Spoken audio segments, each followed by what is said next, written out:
नवीन रेसिपीच्या अपडेटसाठी Madhuraj recipe channel subscribe करा आणि त्याचबरोबर बेल आयकॉन क्लिक करायला विसरू नका.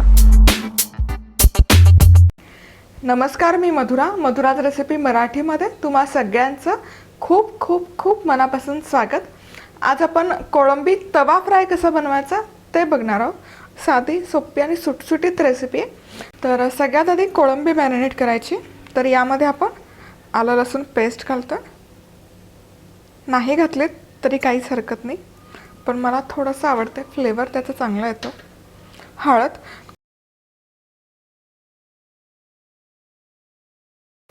त्यानंतर मीठ चवीपुरतं, लाल तिखट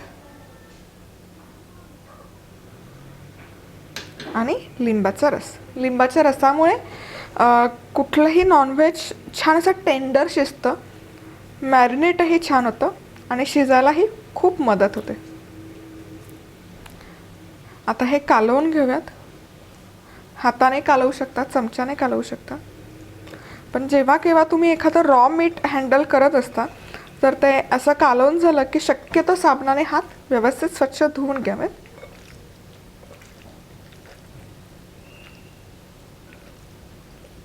मस्त व्यवस्थित असं कालवून झालं. आता हे 10 ते 15 मिनिट मॅरिनेट करायला ठेवूयात. कोळंबी मॅरिनेट होते तोवर आपण मसाला बनवून घेऊयात. तर इथे मी तव्यामध्ये तेल गरम करून घेतलं आहे 3 चमचे. यामध्ये बारीक चिरलेला कांदा घालूयात आणि कांदा मस्त याला असा हा सोनेरी रंग येईपर्यंत परतून घ्यायचा. मस्त शिजला पाहिजे कांदा. जवळजवळ एक 4 ते 5 मिनिट मी हा कांदा परतून घेतला आहे. तुम्ही बघू शकता मस्त असा सोनेरी रंग आला आहे, छान असा कॅरमलाइज झाला आहे कांदा. असं या पद्धतीने कांदा मस्त शिजला पाहिजे, म्हणजे मग मसाल्याचं कोटिंग खूप छान येतं कोळंबीला. आता यामध्ये आलं लसूण पेस्ट घालूयात, लाल तिखट, मालवणी मसाला. मालवणी मसाल्याच्या ऐवजी जसं मी आधी सांगितलं गरम मसाला पण घालू शकता. धनेपूड, मीठ. हे व्यवस्थित मिसळून घेऊयात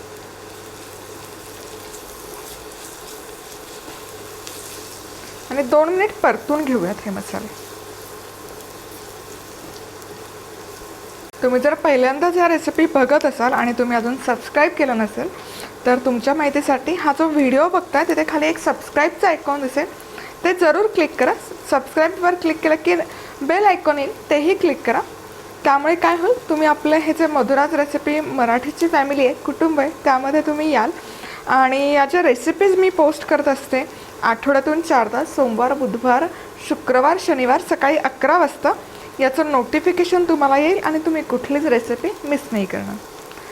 तर कोळंबी तवा फ्रायसाठी हा मसाला मी मस्त परतून घेतला आहे. जबरदस्त सुवास येतो, याचा फ्लेवर ऑसम आहे.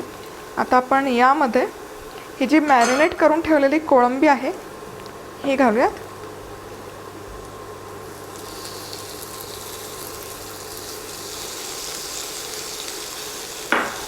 मस्त अशी कोट करून घ्यायची मसाल्याला.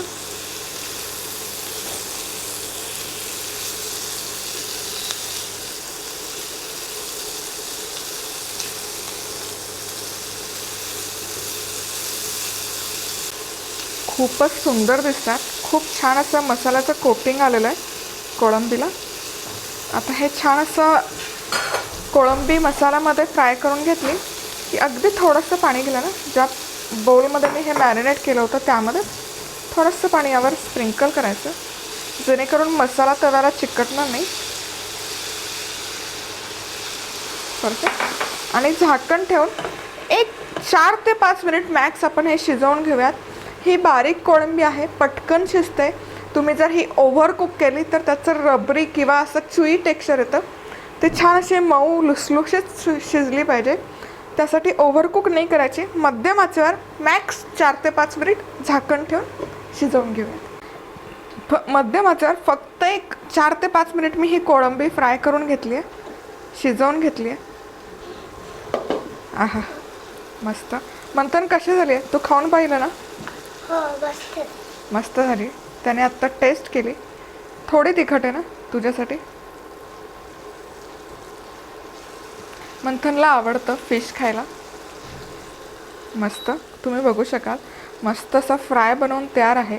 याला कोटिंग मसाल्यांचं बेसिकली खूप छान आलं आहे आणि त्याचबरोबर खूप असं कोरडं फडफडीत नाही झालेला हा कोळंबी फ्राय.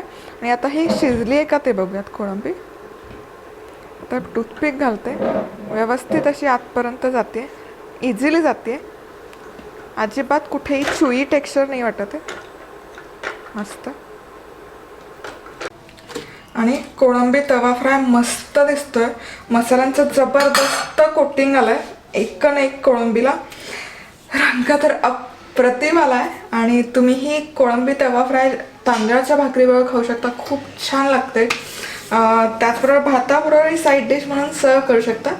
तर आज वेळात वेळ काढून तुम्ही ही रेसिपी पाहिल्याबद्दल तुम्हा सगळ्यांचे खूप खूप खूप मनापासून धन्यवाद. पुन्हा भेटूयात अशाच एका छानशा रेसिपीबरोबर. तोपर्यंत मस्त राहा, खुश राहा, आनंदी राहा आणि सगळ्यात महत्त्वाचं खात राहा.